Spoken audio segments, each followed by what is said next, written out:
আপনারা দেখতেই পাচ্ছেন ইতিমধ্যেই বাংলা যুবসাথী প্রকল্পের অ্যাপ্লিকেশন ফর্ম প্রকাশিত হয়েছে এবং কিভাবে পূরণ করতে হবে সেটা স্টেপ বাই স্টেপ দেখিয়ে দিচ্ছি। দেখতেই পাচ্ছেন বাংলা যুবসাথী প্রকল্পের অ্যাপ্লিকেশন ফর্ম কিন্তু এখানে লেখা রয়েছে। তো এখানে আপনি যে কটা অক্ষর লিখবেন সবটাই কিন্তু ইংরাজি বড় হাতের অক্ষরে আপনাকে পূরণ করতে হবে এবং যেখানে টিকচিহ্ন দেওয়ার জায়গা সেখানে টিকচিহ্ন দিতে হবে। তো এই বিষয়টা অবশ্যই আপনারা খেয়াল করবেন, নইলে অনেকে বাংলাতে পূরণ করে দেয়, কিন্তু এখানেতে ইংরাজি বড় হাতের অক্ষরেই লিখতে বলা হয়েছে। তো প্রথমে আপনারা যেটা করবেন সেটা হচ্ছে এই যে ডান দিকে এই বক্সে আপনাকে কিন্তু একটি কালার পাসপোর্ট সাইজ যে বর্তমানে আপনার যে এখন সম্প্রতি যে ছবি সেই ছবি এখানে একটা চিটিয়ে দিতে হবে এবং আপনাকে তার উপর সই করতে হবে। তো এরপর আপনাকে যে গুরুত্বপূর্ণ বিষয়টা খেয়াল করতে হবে সেটা হচ্ছে যে দুয়ারে সরকার রেজিস্ট্রেশন নম্বর, অর্থাৎ এই যে জায়গাটা এই জায়গাটা আপনি কিন্তু ফাঁকা রাখবেন। এটা কোনো রকমভাবেই আপনি পূরণ করবেন না, কারণ এটা আপনি যে ক্যাম্পে জমা দেবেন সেইখান থেকে রেজিস্ট্রেশন নাম্বারটা আপনাকে দিয়ে দেওয়া হবে। তো এরপর আপনি যেটা করবেন আধার নম্বর, অর্থাৎ আপনার যে আধার নম্বর সেটা কিন্তু এই বক্সে লিখবেন। পরপর আপনি কিন্তু লিখে লিখে চলে যাবেন আপনার আধার নম্বর। তারপর আপনার যে নাম সেই নাম আপনাকে লিখতে হবে। তবে এখানে কি বলা হয়েছে না, বেনিফিশিয়ারি নেম কিন্তু দিতে বলা হয়েছে মাধ্যমিক বা সমমানের পরীক্ষা অনুযায়ী, অর্থাৎ আপনার মাধ্যমিকের অ্যাডমিটেতে যে নামের বানান রয়েছে সেই বানানটাই কিন্তু আপনি সেখানে লিখবেন। আর এর পরবর্তীতে আপনার মোবাইল নম্বর কিন্তু এখানে লিখতে হবে। তবে মোবাইল নম্বরটি কোনটা দেবেন, যেটা আপনার ব্যাংক অ্যাকাউন্টের সাথে আপনার যে নিজের ব্যাংক অ্যাকাউন্ট রয়েছে সেই ব্যাংক অ্যাকাউন্টের সাথে যে মোবাইল নাম্বারটা লিঙ্ক রয়েছে সেই মোবাইল নাম্বারটা কিন্তু এই বক্সে লিখে দেবেন। এরপর আপনি ইমেল আইডি দিতে পারেন, আপনার যদি ইমেল আইডি থাকে আপনি দিতে পারেন, সেক্ষেত্রে আপনি দিতেও পারেন নাও দিতে পারেন, এটা কিন্তু বাধ্যবাধকতা কিছু নেই। তো এরপর আপনাকে যেটা করতে হবে সেটা হচ্ছে আপনার যে লিঙ্গ সেটা কিন্তু এখানে দিতে হবে। আপনি যদি পুরুষ হয়ে থাকেন তাহলে এই বক্সে টিক দেবেন, মহিলা হলে এই বক্সে টিক দেবেন, আদার্স যারা তারা কিন্তু এই বক্সে টিক দেবে। এরপর আপনাকে যেটা করতে হবে আপনার ডেট অফ বার্থ, আপনার যে জন্ম তারিখ সেই তারিখটা কিন্তু এখানেতে পরপর লিখে দিতে হবে। তবে কি ডেট যেটা দেওয়া হয়েছে আপনাকে প্রথমে কিন্তু তারিখ লিখতে হবে, তারপর মাস লিখতে হবে, তারপর বছর লিখতে হবে। অর্থাৎ আপনার যদি 1 ফেব্রুয়ারি জন্ম হয় তাহলে কিন্তু প্রথমে লিখবেন 1, তারপর ফেব্রুয়ারি মাসের জন্য 2, তারপর আপনার যে জন্মের সাল সেই সালটা আপনি লিখবেন। আর এখানে যে গুরুত্বপূর্ণ বিষয়টা সেটা হচ্ছে 1/4/2026 অনুযায়ী যে আপনার বয়স সেই বয়সটা আপনাকে লিখতে হবে। অর্থাৎ এপ্রিল মাসের যে 1 তারিখ সেই 1 তারিখে আপনার কত বয়স হচ্ছে সেটা আপনি লিখবেন। অর্থাৎ 21 থেকে 40-এর মধ্যে কিন্তু বয়স হতে হবে, তবে আপনি আবেদন করতে পারবেন। 21 বছরের কম হলে আবেদন করা যাবে না, বা 40 বছরের বেশি হলেও আবেদন করতে পারবেন না। সেক্ষেত্রে আপনার বয়স যদি 21, 22, 23 যেটা হবে সেটাই কিন্তু আপনি লিখে দেবেন। সেক্ষেত্রে যদি আপনার বয়স ধরুন 21 বছর 7 মাস 8 মাস হচ্ছে সেক্ষেত্রে আপনি 21 বছর লিখবেন। যদি 22 বছর 3 মাস 4 মাস হয় সেক্ষেত্রে 22 বছর লিখবেন। তো এটা একটু হিসাব করে আপনারা লিখে দেবেন, তবে বেশি লিখবেন না, যেটা বর্তমানে চলছে সেটাই লিখবেন। তো সেইটা অবশ্যই আপনারা খেয়াল করবেন। এরপর আপনাকে যেটা করতে হবে সেটা হচ্ছে যে আপনার পিতার নাম অর্থাৎ বাবার নাম এই বক্সে লিখতে হবে।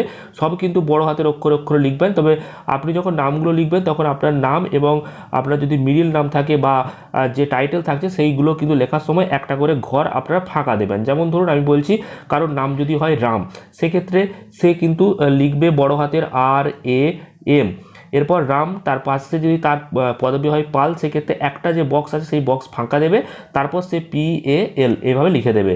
ঠিক একই রকম মিডিল নেম থাকলেও একটা করে বক্স আপনারা ফাঁকা দেবেন।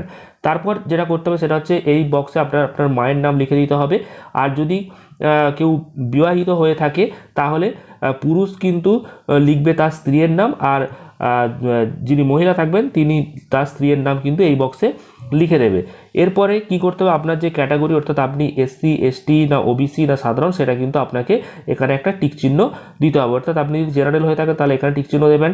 যদি আপনি SC ST হয়ে থাকেন SC হয়ে থাকেন তাহলে কিন্তু এই জায়গাটায় টিক চিহ্ন দেবেন, আর ST হলে এই জায়গাটায় টিক চিহ্ন দেবেন, আর OBC হলে এখানে কিন্তু আপনি টিক চিহ্নটা দিয়ে দেবেন। আর আপনি যদি SC ST বা OBC হয়ে থাকেন তাহলে কিন্তু আপনার সার্টিফিকেট থাকবে, সেই সার্টিফিকেটের নাম্বারটা কিন্তু এই বক্সে আপনাকে লিখে দিতে হবে। আর জেনারেল হলে কোনো সার্টিফিকেট হয় না, সেক্ষেত্রে আপনাকে কিছু লিখতে হবে না। এরপর আপনার যে আপনি বিবাহিত কিনা সেটা কিন্তু আপনাকে এখানে টিক চিহ্ন দিতে হবে। আপনি কি বিবাহিত? যদি বিবাহিত হয়ে থাকেন তাহলে কিন্তু আপনাকে এখানেতে টিক চিহ্ন দেওয়ার জায়গা রয়েছে। যদি আপনি অবিবাহিত হন তাহলে প্রথমে এই বক্সে টিক চিহ্ন দেবেন। তারপর আপনি যদি বিবাহিত হয়ে থাকেন তাহলে এই বক্সে টিক চিহ্ন দেবেন। আর যদি আপনি বিধবা হয়ে থাকেন তাহলে এই বক্সে টিক চিহ্ন দেবেন। আর যদি আপনি সেপারেটেড হয়ে থাকেন সেক্ষেত্রে এই বক্সে আপনি টিক চিহ্ন দেবেন।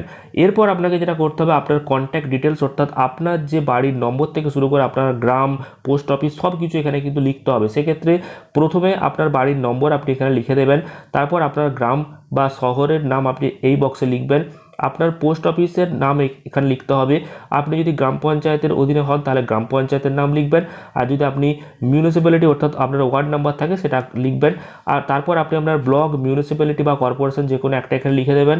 তারপর পুলিশ স্টেশনের জন্য এই বক্স রয়েছে, ডিস্ট্রিক্ট আপনার জেলা, পিনকোড, এবং এখানে যেহেতু স্টেট ওয়েস্ট বেঙ্গল করাই আছে তো এখানে আর কিছু করা দরকার নেই। তো এরপর দ্বিতীয় পেজ আপনাকে চলে যেতে হবে। দ্বিতীয় পেজে আপনাকে যেটা করতে হবে সেটা হচ্ছে মাধ্যমিক পরীক্ষা বা সমতুল্য যে অ্যাডমিট কার্ড রয়েছে আপনি অবশ্যই চেষ্টা করবেন মাধ্যমিকেরটাই দেওয়ার, কারণ মাধ্যমিকটাই ন্যূনতম এখানে বলা হয়েছে। অতএব মাধ্যমিকের যে অ্যাডমিট কার্ড আপনার কাছে তো থাকবেই। তো সেই অ্যাডমিট কার্ড দেখে দেখে আপনাকে কিন্তু এখানেতে রোল নম্বরটা লিখতে হবে। অর্থাৎ মাধ্যমিকের অ্যাডমিট কার্ডের যে রোল নাম্বার সেই রোল এবং নম্বর দেখবেন আলাদা আলাদা আছে। তো সেইটা প্রথমে আপনি রোল লিখবেন, তারপর এখানে নম্বর লিখবেন। তারপর কোন বছরে আপনি পাস করেছেন সেই বছরটা সেখানে লেখা থাকবে, সেই বছরটা আপনি সেখানে লিখে দেবেন। এরপর আপনি কোন বোর্ড থেকে পাস করেছেন অর্থাৎ ওয়েস্ট বেঙ্গল বোর্ড না সিবিএসসি বোর্ড নাকি আইসিএসসি সেটা আপনাকে কিন্তু এখানেতে সিলেক্ট করতে হবে। অর্থাৎ এখানে আপনাকে টিক চিহ্ন দেওয়ার জায়গা রয়েছে। অর্থাৎ আপনি যদি ওয়েস্ট বেঙ্গল বোর্ড থেকে হয়ে থাকেন পাস তাহলে এখানে আপনি টিক চিহ্ন দেবেন এই বক্সে, সিবিএসসি হলে এখানে, আইসিএসসি হলে এখানে। তো এইভাবে আপনারা কিন্তু টিক চিহ্নটা দিলেন। এরপর আপনাকে এডুকেশনাল যে কোয়ালিফিকেশন অর্থাৎ আপনার শিক্ষাগত সর্বোচ্চ যোগ্যতা কী রয়েছে সেটা আপনাকে এখানে লিখে দিতে হবে। অর্থাৎ আপনি যদি গ্র্যাজুয়েশন বা পোস্ট গ্র্যাজুয়েশন হয়ে থাকেন সেগুলো লিখবেন। যদি মাধ্যমিক পাস হয়ে থাকেন তাহলে মাধ্যমিক পাস লিখবেন। যদি এইচএস পাস হয়ে থাকেন তাহলে এইচএস পাস আপনি এখানে লিখবেন। আর বর্তমানে আপনার কি পেশা, আপনি কি করছেন, নিশ্চয়ই বেকার, ওই জন্য আপনি আবেদন করতে পারবেন। তো সেক্ষেত্রে বর্তমানে আপনি কি করছেন, ছোটোখাটো যদি কোনো পেশার সঙ্গে যুক্ত থাকেন সেটা আপনি এখানে কিন্তু লিখে দেবেন। তো সেক্ষেত্রে আপনি যদি ফার্মার হয়ে থাকেন তাহলে আপনি এখানে ফার্মার লিখবেন। যদি আপনি কোনো বিজনেস করেন তাহলে এখানে বিজনেস লিখে দেবেন, বা আপনি আদার্স কোনো কাজ করলে সেটা আপনি এখানে লিখবেন। আর এরপর সবথেকে গুরুত্বপূর্ণ যে বিষয় সেটা হচ্ছে ব্যাঙ্ক অ্যাকাউন্ট ডিটেলস। এই জায়গাটা কিন্তু অবশ্যই ঠিক করে খেয়াল করবেন, নইলে কিন্তু টাকা অ্যাকাউন্টে আসবে না।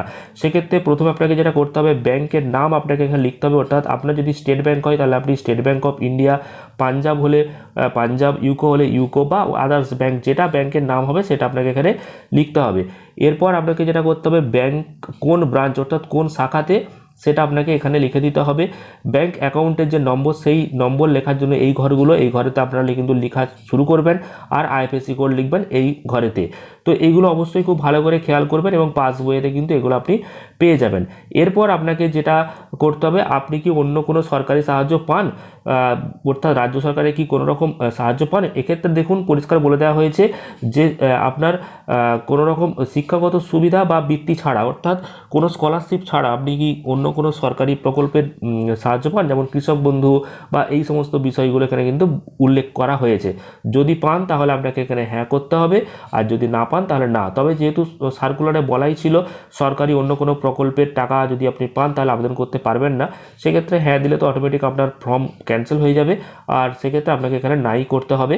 তো এরপর আপনাকে নিচের দিকে লিখতে বলা হয়েছে যে আপনি কি যেই সুবিধা পান, যদি আপনি এখানে হ্যাঁ দেন তো কি পান সেটা আপনাকে লিখতে হবে। যদি আপনি কৃষক বন্ধু পান তাহলে আপনাকে এখানে কৃষক বন্ধু লিখতে হবে, বা যদি কিছু না পান তাহলে এখানে কিন্তু কিছু লেখার দরকার নেই। তো এরপর আপনাকে যেটা বলা হয়েছে নিচের দিকে সেটা হচ্ছে আপনি কি কি কাগজ জমা করছেন এই ফর্মের সাথে সেইগুলো টিকচিহ্ন দেবেন। যেমন প্রথমে এখানে বলা হচ্ছে যে মাধ্যমিক বা সেই সমতুল্য যে পরীক্ষার অ্যাডমিট কার্ড আপনি জমা করবেন, অর্থাৎ সেটার একটা জেরক্স আপনাকে এর সঙ্গে জমা করতে হবে এবং এখানে একটা টিকচিহ্ন দেবেন।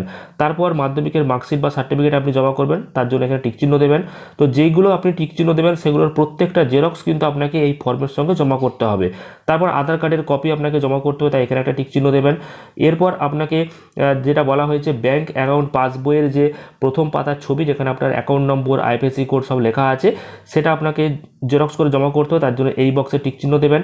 আর আপনি যদি জেনারেল হয়ে থাকেন তাহলে এই নিচের ঘরে টিকচিহ্ন দিতে হবে না, কারণ এটা শুধুমাত্র এসসি, এসটি এবং ওবিসিদের জন্য। যারা কাস্ট উল্লেখ করবে তারা কিন্তু এখানেতে এটাতে টিক চিহ্ন দেবে এবং তার সাথে আপনার কাস্ট যে সার্টিফিকেট আছে সেটা কিন্তু আপনাকে জমা করতে হবে, জেরক্স কপি জমা করতে হবে। এরপর আর কিছু নেই। নিচের দিকে কিন্তু আপনাকে যেটা বলা হয়েছে সেটা হচ্ছে যে আপনি আপনার যে সই, সেই সইটা কিন্তু এখানে করবেন। তবে সই কিন্তু নর্মাল যেমন হয় তেমন করবেন, এখানে বড় হাতের কিছু করার দরকার নেই। পুরো ফর্মটা কিন্তু বড় হাতের অক্ষরে হবে, কিন্তু আপনি যখন সই করবেন সেগুলো নর্মালি যেরকম হয় সেরকম সই করবেন, আর তারিখটা যেই দিন জমা করবেন সেই দিনের তারিখ আপনি এখানে লিখে দেবেন। এরপর আপনাকে কিছু করতে হবে না, এখানে কিন্তু দুয়ারে সরকার ক্যাম্প থেকে এখানে একটা রেজিস্ট্রেশন নাম্বার আপনাকে লিখে এই পোর্শনটা আপনাকে দেবে, এবং এখানে যে রিসিভ করা হয়েছে সেই রিসিভ যিনি করবেন সেই অফিসার, এবং সেই তারিখটা লিখে দেবে। অর্থাৎ এইখান থেকে এই যে পোর্শনটা নিচের দিকটা এটা কিন্তু আপনাকে দিয়ে দেবে দুয়ার সরকার যে ক্যাম্প হচ্ছে, অর্থাৎ যে ক্যাম্প অনুষ্ঠিত হবে সেই ক্যাম্প থেকে। আর এই যুবসাথী প্রকল্পের ফর্ম যদি আপনি ডাউনলোড করতে চান তাহলে প্রথমে গুগলে আসবেন এবং সার্চ করবেন নেমো নিউজ, তাহলেই প্রথমে একটা লিঙ্ক আসবে। তো এখানে আপনারা কিন্তু সরাসরি ক্লিক করে দেবেন। এরপর নতুন একটি পেজ চলে আসবে এবং এখানেতে আপনারা আসার পরে এখান থেকে খুব সহজে আপনি যুবসাথী প্রকল্পের ফর্ম ডাউনলোড করতে পারবেন। দেখতে পাবেন যে প্রথমেই কিন্তু এখানে যুবসাথী প্রকল্পে আপনি এখানে দেখতে পাচ্ছেন একটা পোস্ট করা রয়েছে, তো এখানে আপনারা ক্লিক করবেন। তো এই পোস্ট ওপেন হয়ে যাওয়ার পর আপনারা কিন্তু একদম নিচের দিকে স্ক্রল করে যাবেন এবং নিচের দিকে আমি ফর্মটা দিয়ে দেবো। তো সেখান থেকে যে ফর্ম ডাউনলোড করার লিঙ্ক বলে এখানে লেখা থাকবে, তো এখান থেকে আপনারা ফর্মটা খুব সহজেই ডাউনলোড করে নিতে পারবেন। তো আশা করি বুঝতে পেরেছেন কীভাবে ফর্ম ফিল আপ করবেন। এছাড়াও যদি কোনো প্রশ্ন থাকে অবশ্যই কমেন্টে জানাবেন। আর কী কী কাগজ জমা করতে হবে সেটার কিন্তু লিস্ট আপনাদেরকে এখানে দেখিয়ে দিলাম। তো এই যে কাগজগুলো এইগুলো কিন্তু আপনাকে সঙ্গে করে নিয়ে যেতে হবে, জেরক্স কপি আপনাকে জমা করতে হবে। তো অবশ্যই আপনারা এগুলো নিয়ে যাবেন। আর যেগুলো আপনাদেরকে বললাম সেগুলো অবশ্যই খুব ভালো করে খেয়াল করে ফিল আপ করবেন, নইলে কিন্তু আবেদনপত্র বাতিল হয়ে যেতে পারে। পরবর্তী গুরুত্বপূর্ণ আপডেটগুলো পেতে অবশ্যই চ্যানেলটিকে সাবস্ক্রাইব করবেন। এছাড়াও ভিডিওটি ভালো লাগলে প্রচুর পরিমাণ লাইক এবং শেয়ার করে দেবেন।